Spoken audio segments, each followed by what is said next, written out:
morning po, gusto ko pong i-share ang isa sa, actually, marahil po ay alam po natin na verse.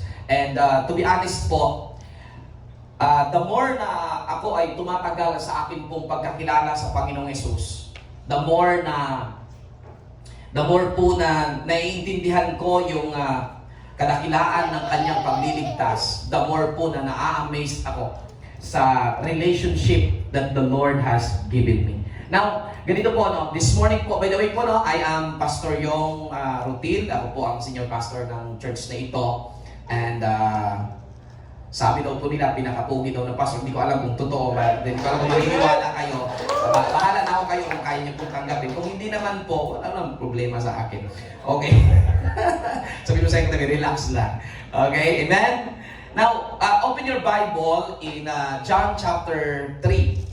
Okay, John chapter 3 verse 14 hanggang 18. Okay? Now, hindi ko po iso-surprise na yung topic natin. Our topic this morning, tinaytulan ko po ito na, yan po, pakiano nga ni.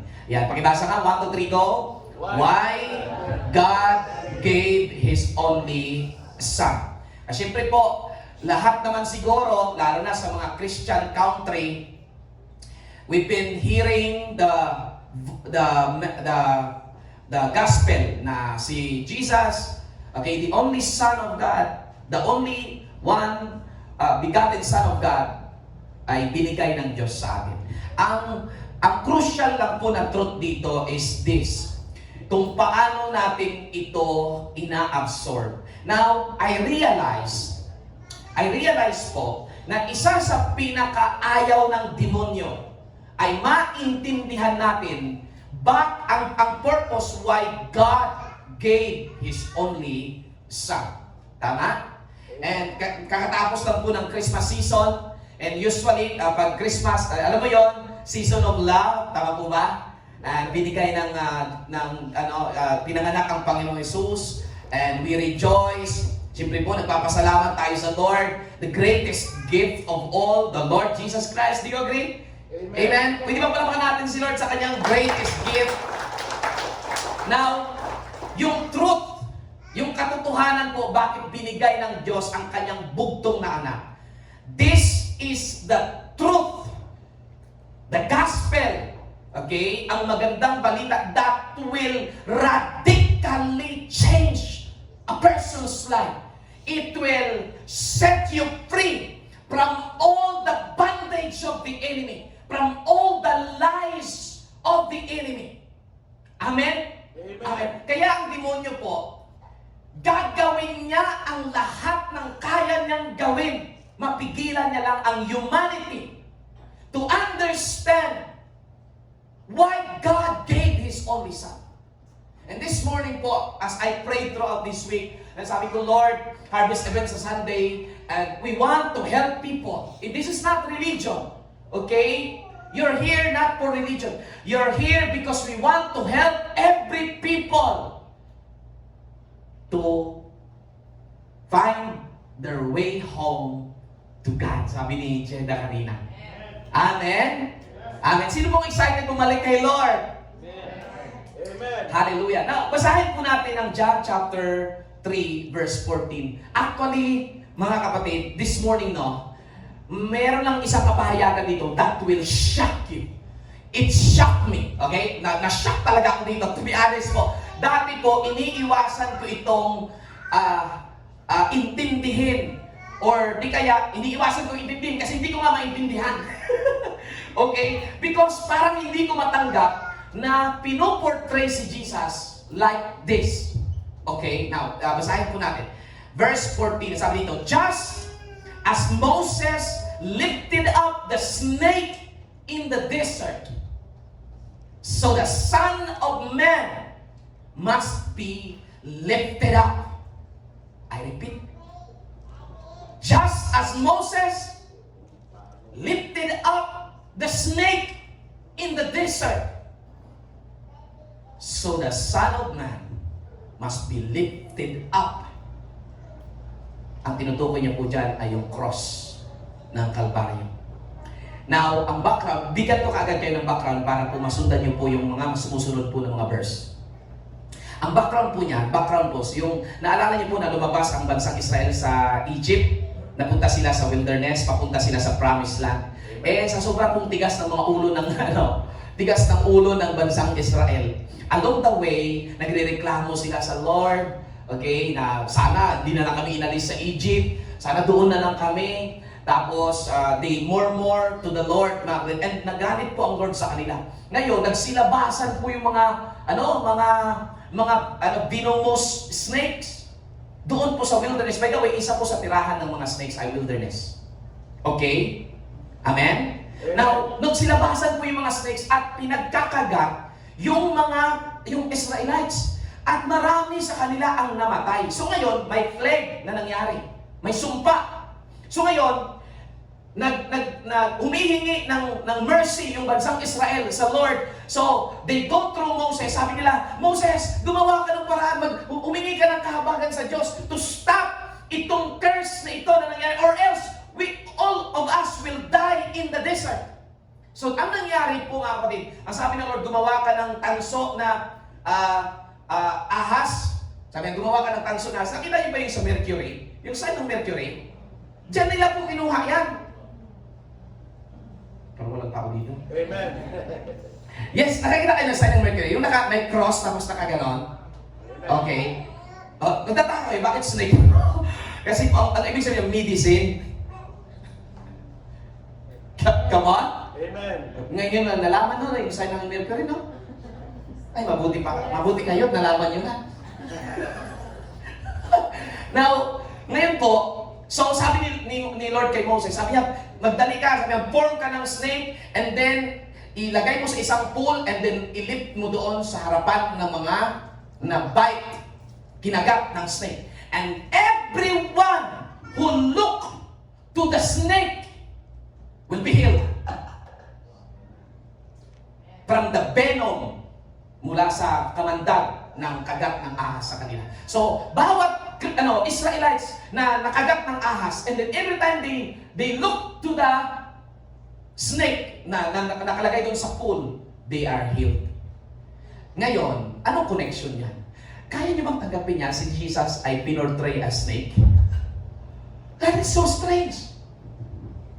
That is so strange. Di ba si Jesus lamb? Tama ba ako? Tama ba? Jesus lamb, di ba? Holy Spirit, dove. Di ba ang gaganda ng mga si Jesus, Lion of Judah. Pero siyempre pag snake, demonyo yan. Amen. Come on. Now, dito po, maintindihan niyo po mamaya mga kapatid. Now, sabi dito, just as Moses lifted up the snake in the desert, so the Son of Man must be lifted up. Dapat may itaas din po ang anak ng Diyos. Like the snake. That everyone who believes in Him may have eternal life. Sila, pag tumingin sa snake, they are healed. They regain their breath. Kasi po, kapag nakagat ka ng ahas at may kumakalat na ang kamandag, ang una niyang pinupuntirya sa'yo, yung breath mo. Come on? Amen. Amen? Talagang mahihirapan kang huminga. So si Jesus po sabi niya, kapag ang Son of Man, si Jesus, will be lifted up on the cross, and everyone who believes to what He has done on the cross may have eternal life. Amen? Amen. Ang isang tao na hindi pa nakakilala sa Lord had been beaten by snake. Merong venom ng demonyo sa buhay mo. Venom of sin. That's the greatest problem of men. And then verse 16, dito ko muna niya, sabi ko, wow! So anong connection nito sa, di ba sikat na sikat? John 3:16. Di ba sikat na sikat? So sabi ko, abay, ngayon ko lang ito naintindihan. Dati hindi ko kunik-kunik ito sa snake. Ngayon dito ko naintindihan, ano ang connection ng John 3:16 doon sa snake na yun kanina. And then sabi niya, for God so loved the world, that is you, that is me. Amen? Amen. Amen. Sabi niya, for God so loved the world that He gave His one and only Son, that whoever believes in Him shall not perish, but have eternal life. And then, dinutuan po ng verse 17, for God did not send His Son into the world to condemn the world. Sabi mo sa iyong katabi, you're not here to be condemned. Come on, sabi sa iyong katabi, you're not here to be condemned. Ano man ang past mo, ano man ginawa mong pagkakasala, ano man pagkabagsak, ano man pagkalugmok, ano man ka masalimuot ang past mo, God is not here to condemn you. Is that clear? Amen. Amen? So sabi niya, for God did not send His Son into the world to condemn the world, but to save the world through Him. And in verse 18, whoever believes in Him is not condemned, but whoever does not believe stands condemned already, because he has not believed in the name of God's one and only Son. So, ito naman po, binigyan ng clarity. Sino ang hindi makukondem? Yun pong naniniwala sa anak ng Diyos. Pero pag hindi ka naniniwala sa anak ng Diyos, that is a sharp warning. If you don't believe yung kanyang Son on the cross who died for you, you are already, yan ang word yun, you are already condemned. Wow. Now, so, the greatest question is, itong question natin, why God gave His only Son? You want to know? Come on! Marahil po, matagal mo na rin itong tinanong, pero basta nagpapasalamat ka. Salamat, Lord, binigay mo ang iyong anak. Pero ang tanong, paano mo, how do you absorb it? Okay? Paano ka binago ng truth na ito? Now, ito po, number one po, why God gave His Son is to redeem us from our sins. So, Jesus must be lifted up on the cross. Amen? The purpose ng cross is redemption. Amen? Amen? Now, so, ibig sabihin po, ang una pong makikita natin dito, bakit si Jesus need to be lifted up on the cross? Because He need to redeem us from our sins. Meron pong verse dito na, basahin ko lang po yung verse. Sabi dito, Mark chapter 10 verse 45. Sabi niya, for the Son of Man did not come to be served, but to serve, but to give His life as a ransom for many. Yung word na ransom dyan ay redemption. Okay? Para tubusin ka. At ang ipinambayad ng Diyos para kunin ka sa kamay ng demonyo, para i-redeem ka, is the blood of His Son. That's the only way. Amen? Tanging dugo lang ng Panginoong Hesus, kasi ang kanyang dugo ay banal, ang pang-ransom sa iyo. Hold up ka ng demonyo. Okay? Amen? Ikaw ay, tawag dito, yung hostage. You are under hostage by the devil. And then the world demands redemption. At wala na pong iba kundi blood of the Son of God. And praise God, Jesus has already died on the cross. Amen. That means ang redemption is already there. Amen? Amen. Palakpakan nga po natin si Lord. Hallelujah.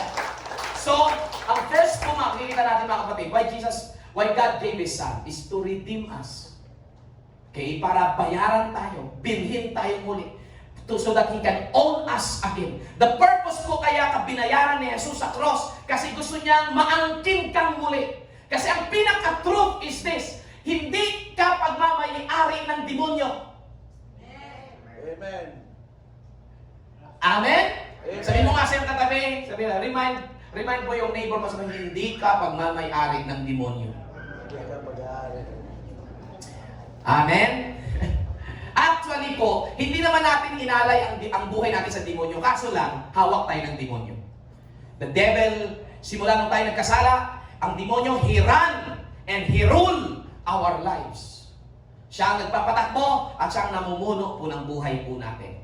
But thank God, there is redemption through the cross. Hallelujah.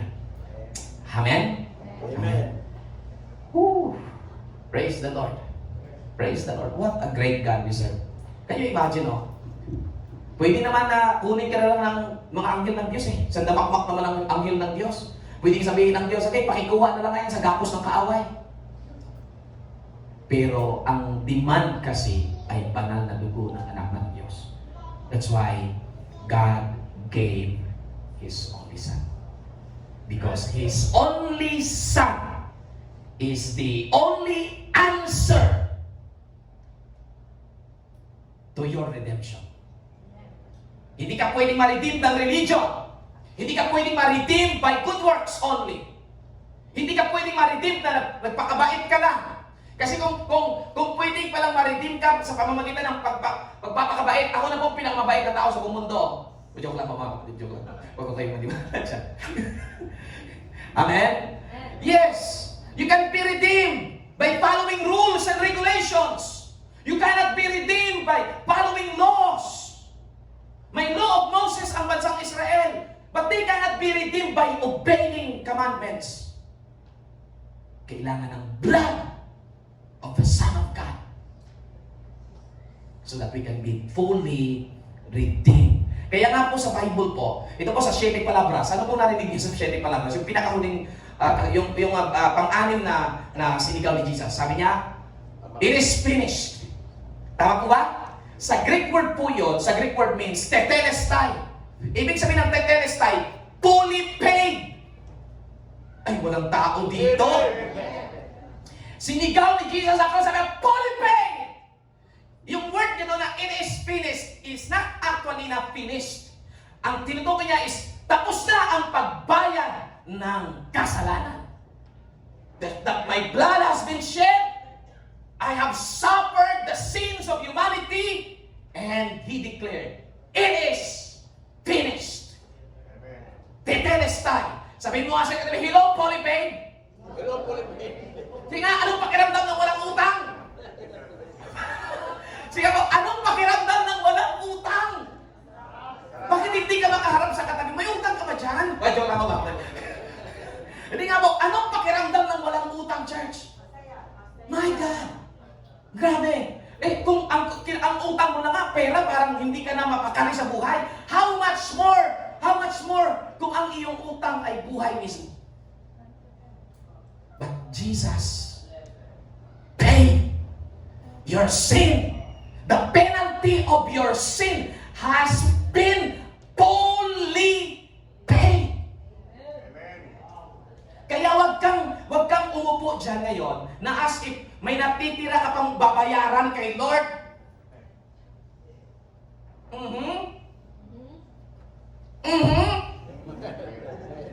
Yes, minsan mo kasi haharap tayo sa ay Lord, ay kamabo kita Lord, kapaltahan ki mo. Ay Jesus Lord, ay Jesus, Ginoo Mariosip.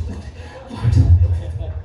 Hindi po, tumatayo ka sa harap ngayon ng Diyos at ang tingin ng Diyos sa iyo ay fully paid. Kasi pag hindi ka tiningnan ng Diyos, Ama, na fully paid, parang sinabi niya, walang kwenta ang ginawa ni Jesus sa cross. Your redemption has been declared on the cross. Talaban natin si Lord, mga kapatid. Hallelujah! Number two po, why God gave His only Son. Naintindihan na po ba natin, mga kapatid? Na-absorb po ba natin? Bakit binigay ng Diyos sa kanyang bugtong na anak? Number two, to make us, ito pinagsisikapan to ng, halos lahat ng tao pinagsisikapan to make us righteous before God. Let me explain later, mga kapatid. Now, may babasahin na po tayong isang verse. Pakiano nga ni. Ayan o. 2 Corinthians chapter 5, verse 21. Sabay-sabay nga natin basahin. 1, 2, 3, go. God no sin to be sin for us, so that in Him we might become what? The righteousness of God. Let us repeat that one more time. And let the devil hear it. Let the devil hear it. Alam niyo ba? Itong verse na ito is a punch. Ito ay, isa itong kung bahala na kayo kung uppercut o walot or whatever it is. Amen? God made Him, si Jesus, who had no sin, to be sin, not just to be a sinner, but to be sin for us. And then sabi niya, so that in Him become the righteousness of God. Pag sinabing righteousness of God means right standing before God. Tamang katayuan sa harapan ng Diyos. Now, listen to me, mga kapatid. Listen to me. Balik tayo sa snake. Bakit snake? Di kayo nag-wonder? Bakit po snake? Because snake, sa panahon na yon, nagre-represent ng sin. So si Jesus, kinumpared to like that snake na lifted up in the desert. Because si Jesus, He took the venom of our sin. And He became sin. Hindi siya naging sinner, ha? He became sin for us. Ito. Sa tingin ko, sasabog ito sa utak mo ngayon. Amen. This truth. Kasi ako, alam mo yun, talaga pong na-struck ako dito eh. Tingnan ito. I realize, si Jesus hindi lang namatay para sa kasalanan mo. Namatay siya as a sin offering. That's why snake. Come on! Pwede mo pala natin si Lord? Okay, ano ito na? You know? Christ not just died for our sins, He became sin for us. Meron po bang malaking difference? Ay, church, are you with me? Meron po bang malaking difference ito? Si Jesus, hindi lang siya namatay para bayaran ang kasalanan ko. Naging kasalanan siya mismo. He became sin. Ito, tingnan ito. Sa tingin ko magiging klaro ito kasi tinagalog ko para magiging klaro. Sige, pag-ano nga niya. Ito, pakibasa nga. 1, 2, 3, go. Inako ng Panginoon Hesus, hindi lang ang ating mga kasalanan, kundi pati ang katayuan natin bilang makasalanan. He became a snake. He took our place. He took our nature as a sin. He became sin. And si Jesus, hindi siya naging sinner or sin. Hindi siya naging sin dahil siya ay makasalanan. Siya ay naging sin because of His surrender to the love of the Father for you. Amen. He became sin because He surrendered Himself because of the great love of God to you. At sabi ng Jesus, okay, Father, I will die for their sin and I am willing to be the sin for them. That is so great. What a Savior! Come on, give Him the best clap of praise.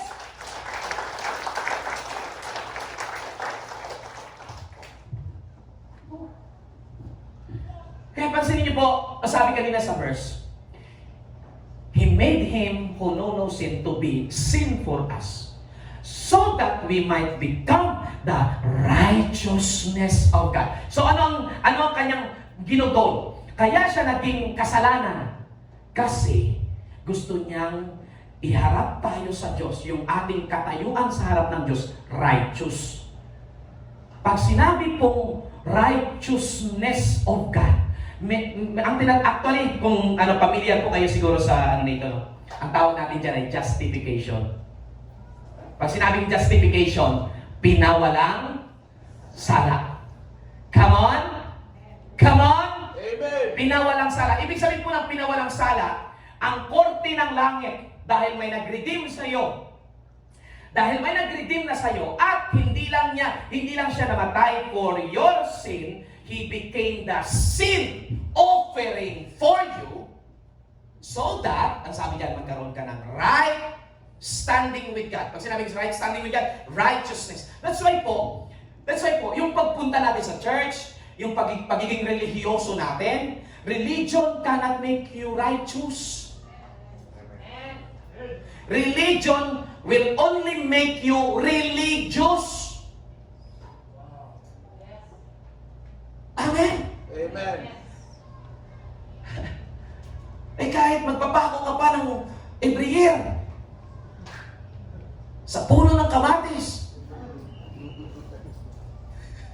hindi ka magiging matuwid.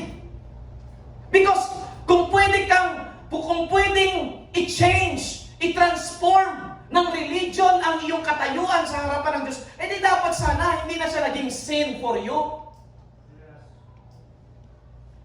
And the reason He became sin, ang goal is not just to pay your sin. Ang goal is to make you righteous in the sight of God. Can you imagine if Jesus became a snake?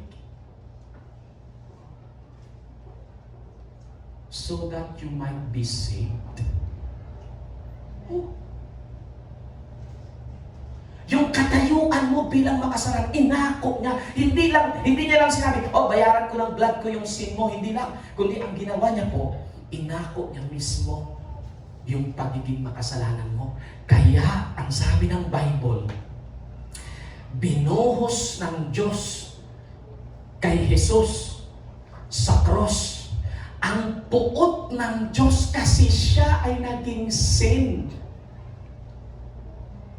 Are you with me? Amen. Are you with me? Ito, listen to me. I have discovered one thing so powerful. Kung gusto mong maintindihan ang lalim ng pag-ibig ng Diyos sa iyo, dapat mong maintindihan ang tindi ng puot ng Diyos na ibinuhos niya sa katawan ng kanyang anak sa cross. Yes, ulitin ko po yun. If you want to, Lord, if you want to understand the depths of God's love, kinakailangan mong ma-realize kung paano tinanggap ni Jesus ang puot ng Diyos. That's why ang sabi ng Bible, ang kabayaran ng kasalanan ay kamatayan. That's why He died. Amen? Amen. Amen? Hindi ba that is so glorious? Hindi ka lang pinatawad, hindi ka lang tinubos, ginawa ka pang matuwid. Kaya sabi mo sa iyong katabi, huwag ka na magpakamatuwid. Don't try it! You can't make yourself righteous before God. Ay si Pastor, paano po yung, ibig sabihin hindi na kami gagawa ng mabuting gawa. Hindi, gumagawa ka ng mabuting gawa kasi matuwid ka na, hindi para maging matuwid. Parang wala yatang Amen. Come on! Kaya po, bakit ka nag-church? Para maging matuwid.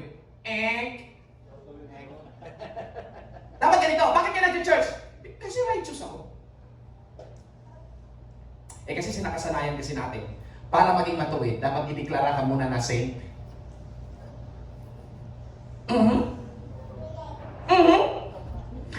Tingnan niyo po, balik ka doon sa verse ng 2 Corinthians. Sige, anong ginawa sa'yo? Righteousness. Ang righteous, pag sinabi righteous, saint. Amen. Gusto nyo tapusin mo para walang tao dito. Anong ginawa sa'yo? Ginawa kang righteousness. Of yourself? No. Righteousness of God. So, ibig sabihin, itong righteousness mo hindi galing sa'yo. Ito, ang tawag nila dyan sa English ay imputed righteousness. Okay? It has been imparted to you. The life of God. The eternal life. Kami pa i-explain dito mga kapatid. Ang eternal life, the righteous life has been given to you. That's why you are now declared righteous in the sight of God. Not by your religion, not by your good works, not by your kapugian, kagandahan. You were made righteous by His perfect and complete sacrifice on the cross of Calvary. Come on, give Him the best clap of praise. Come on! Yeah. Thank you, Lord. Ito po, this is so powerful. Number 3 po mga kapatid. Number 3. Woo! Sabi mo nga sa wala, woo! Ay, hindi nyo lang po alam kung ano pong pakiramdam dito sa harapan. My God. Number 3 po mga kapatid, why God gave His only Son? Number 1, to redeem us. Number 2, to make us righteous before God. Number 3, To restore us. to restore us to our original design. To restore us to our original design. Now, balik tayo sa snake. Sabi ko, balik tayo sa ahas. Pero hindi yan ahas yung katabi mo ha. Sabi ko, balik tayo sa ahas. Balik natin yung ahas. Tingnan niyo po. Ano ang pinaka-naging dahilan? Bakit nawala yung life, yung original design ng tao? Na-tempt sila ng ahas. They were tempted by a snake. Can you imagine that? Is that powerful? And then Jesus, doon po sa wilderness, He was lifted up serpent in the desert. And everyone who looked to that serpent will be healed and will have life. They will have, di ba sabi ko sa inyo, ang punteriya ng venom is to take away your breath. To take away your breath. Pero pag tumingin ka, you look to the serpent lifted up, you look to the cross, you will have life. Now, ano pong, tingnan niyo ito mga kapatid. To restore us to our original design. Pakibaba natin. Ayan, ang sabi kanina, whoever believes in Christ will have what? Eternal life. Can you shout again? 1, 2, 3, go! Eternal life. May tanong ko pa sa inyo, may tanong ako dyan. What is eternal life? Alam niyo po, ang dami ko pong napuntahan na simbahan. Ang dami pong Christian. Ang maling-mali ang pagkaunawa ng eternal life. Mostly, i-ano ko sa inyo. Mostly, pag sinabing eternal life, ang tawag natin ay langit. Tama? Tama? Now, maybe it will shock you this morning. Eternal life is not heaven. Bakit hindi kayo mga tingin? Ako. Okay, pakidaon ganyan. Eternal life is not heaven. It is the what? The life of God given to you through Christ that you may have through life. Come on, give God a best clap of praise. Oh Lord. Tingnan niyo po lang. Sa Greek word po, yung word na eternal life, Zoe. Sabi mo nga, Zoe. Zoe. Sa ibang translation po, sa ibang yung word na eternal life, sa Greek word, kasi wala na po tayong panahon na ano pa po sa mga Greek word na yan. Ang word po na eternal life, sa Greek word ay Zoe. O di kaya, Zozo. Okay, Zozo. Okay, interchangeably po yan. Zoe, Zozo. Kaya po may mga ministries na tinatawag, Zoe Ministries. Ibig sabihin nun, Life of God Ministries. Okay? Amen? So, ibig sabihin po ng eternal life is life. Sabi mo nga, kaya nga eternal life kasi life. Heaven is a place. Come on, church! Amen. Ang langit, lugar. Sige nga, di ba? Kung ang pagkaunawa natin ng eternal life ay langit, o paano may sasaksak ang langit sa puso mo? Hindi mo naisip yun? Oo nga, no? Ang sabi ng Bible, titira ka sa langit, hindi yung langit titira sa'yo. Ay, walang tao dito. Amen. Come on! Amen. Hayaan natin maintindihan this morning. Oh Lord, ang langit ay titirhan natin balang araw. Doon tayo mabubuhay magpakailan-kailan pa man kasama ang Diyos. Okay? Titira ka sa langit. Amen? Kung naniwala ka sa kay Jesus, siyempre. Amen? Amen. Ngayon, ang langit po, lugar, hindi yung langit titira sa iyo. Kaya po, tanggalin nyo na sa isip nyo na ang eternal life ay langit. Hindi po langit ang eternal life. Life nga eh. Buhay. Amen? At sa meaning pa lang sa Greek, ang layo-layo na. Sobrang layo. Eternal life is Zoe, life of God, given to you through Christ, that you may have through life. Now, ano ang connection nito sa restoration ng ating pong original design? Kasi ganito po, mga kapatid. May nilagay pa, papadadaw yan eh. Meron pa ba akong nilagay dyan? Ito, tignan po. Basahin natin, tignan mo. Before Adam and Eve sinned against God in the garden, anong klaseng buhay meron sila? Come on, anong klaseng buhay meron sila? Eternal life. At ang pagkain nila ay doon nagmumula sa tree of life.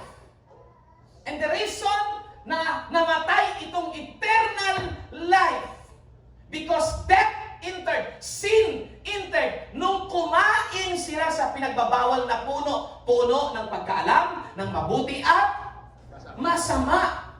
So ngayon, anong nawala sa kanila?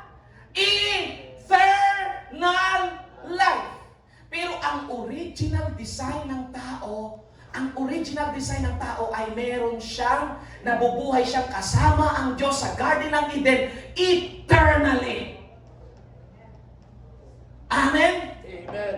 Eh dahil lang talaga sa, hindi ko alam kung magkalto o dahil nga ano. Dahil sa ahas. See? So ano ngayon? Si Jesus, ang sabi ng Bible, ang sino man, sabi doon, just as Moses lifted up the serpent in the desert, and then so as the Son of Man will be lifted up on the cross, and everyone who believes in Him will have eternal life. The point is, si Jesus, God gave His Son to restore to us the original life that we have, and that is eternal life. Eternal life. Ang original na buhay dapat ng tao, eternal life. Pumasok ang kasalanan, and everything was destroyed. Everything was damaged. Kaya po, mga kapatid, si Jesus namatay sa cross so that to give you eternal life again. Oh. Hallelujah! Is that powerful? Ngayon ito. Ito po. Ano ang purpose niya? Kapag ang isang tao walang eternal life, mahihirapan tayo na lumakad kasama ang Diyos.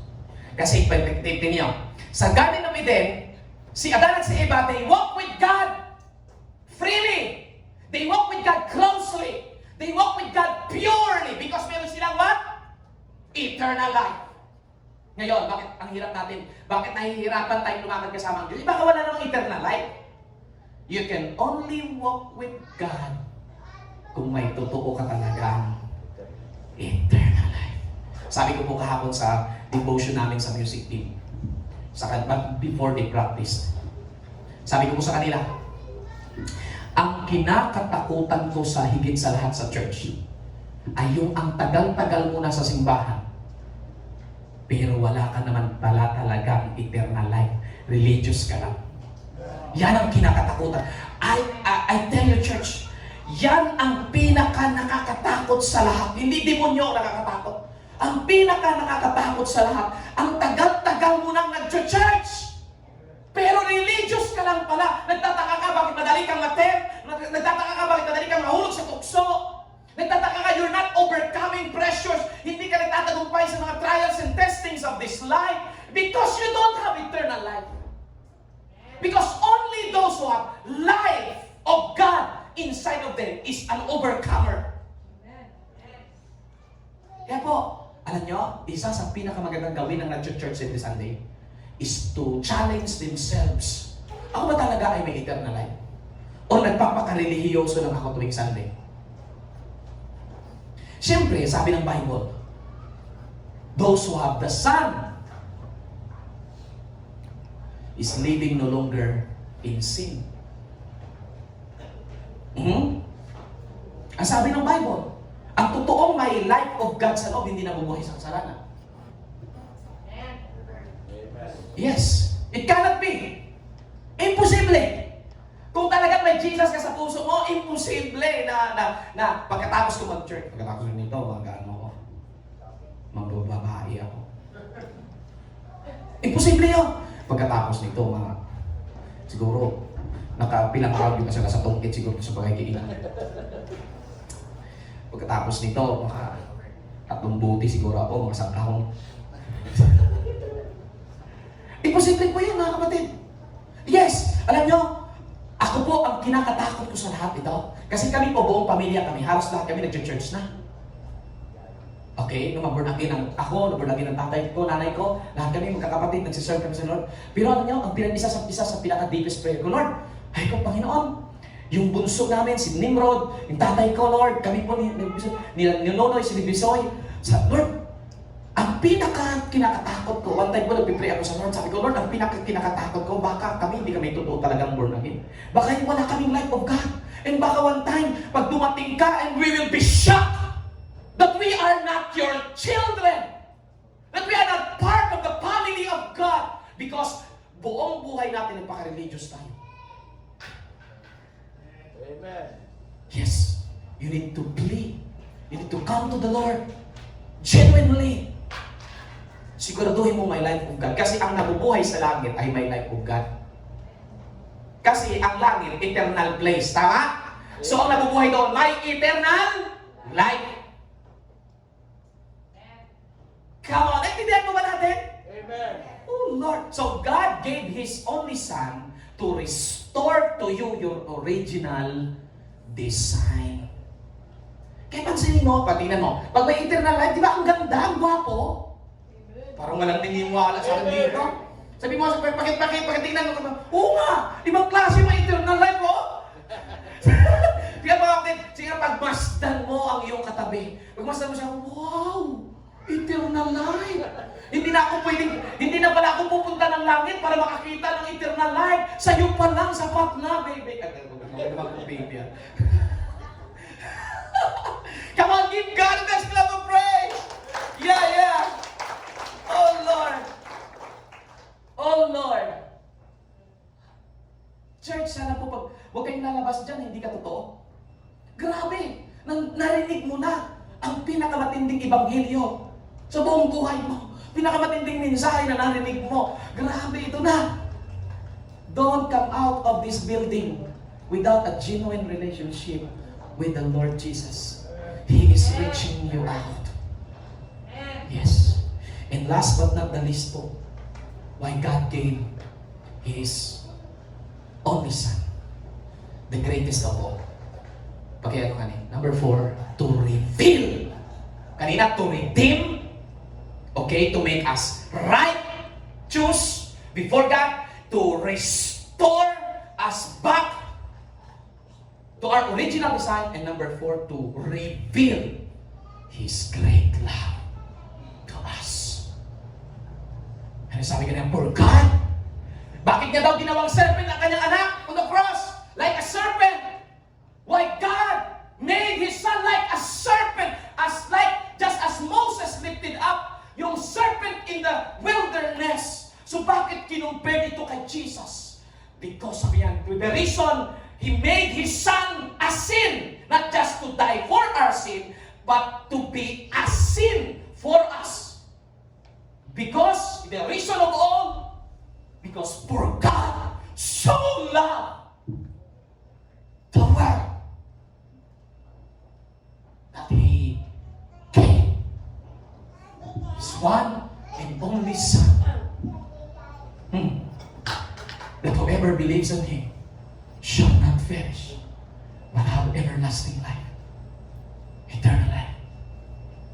See, can you imagine, dati po, pag binabasa ko yung John 3:16, na-amaze ako sa love ni Lord na hindi ko iniisip yung snake. Ngayon po mga kapatid, nung nakaraan po, nung pinag-aaral ko, napapahinto po ako pag ginagawa ko yung message and I lift my hands to the Lord. Sabi ko, my God, why did you do it, Lord?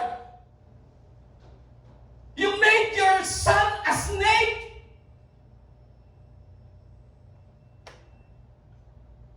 What a great love. But the main reason why God made His Son to be a sin for us, for God so loved you, so loved me. His love is so great, so powerful. Can you imagine, church? Di ba, pag inisip mo yung great love of God and then in connection with that snake, my goodness. Alam niyo, one time po meron meron pong isang encounter. Naka-attend po ako sa isang encounter. And then doon sa encounter, nakaluhod po ako. Nakita ko po halos lahat. Nakaluhod, nagsisiiyakan. Isa lang po ang sinigaw ko that time when I realized the love of God for me. When I realized na binigay ng Diyos ang kanyang anak to reveal. Alam niyo, bakit po kinakailangan niyang ihayag ang kanyang pag-ibig sa pamagitan ng kanyang anak? Kasi nawala ka na sa understanding of God's love. You have lost your understanding of how much God loved you. You were created in the image and likeness of God. He designed you perfect. Perfect. His plan for you is so perfect. He gave you eternal life. He breathed upon you. Nung panahong kinikreate niya yung lupa, and then sabi naman, He breathed. And then He became a living soul. You see, dati po, si Adan at si Eva, bago sila magkasala, bago sila mahulog sa kasalanan, they have the full understanding of the great love of God. And can you imagine yung kanilang walk with God daily because they understand the love of God? Can you imagine the intimacy? Can you imagine the sweetness? Nung doon sa Garden of Eden, ay, nami-miss po yun ng Diyos. Nami-miss po yun ng Diyos.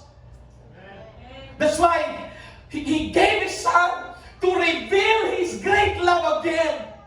Because He wants a relationship with you again. Again.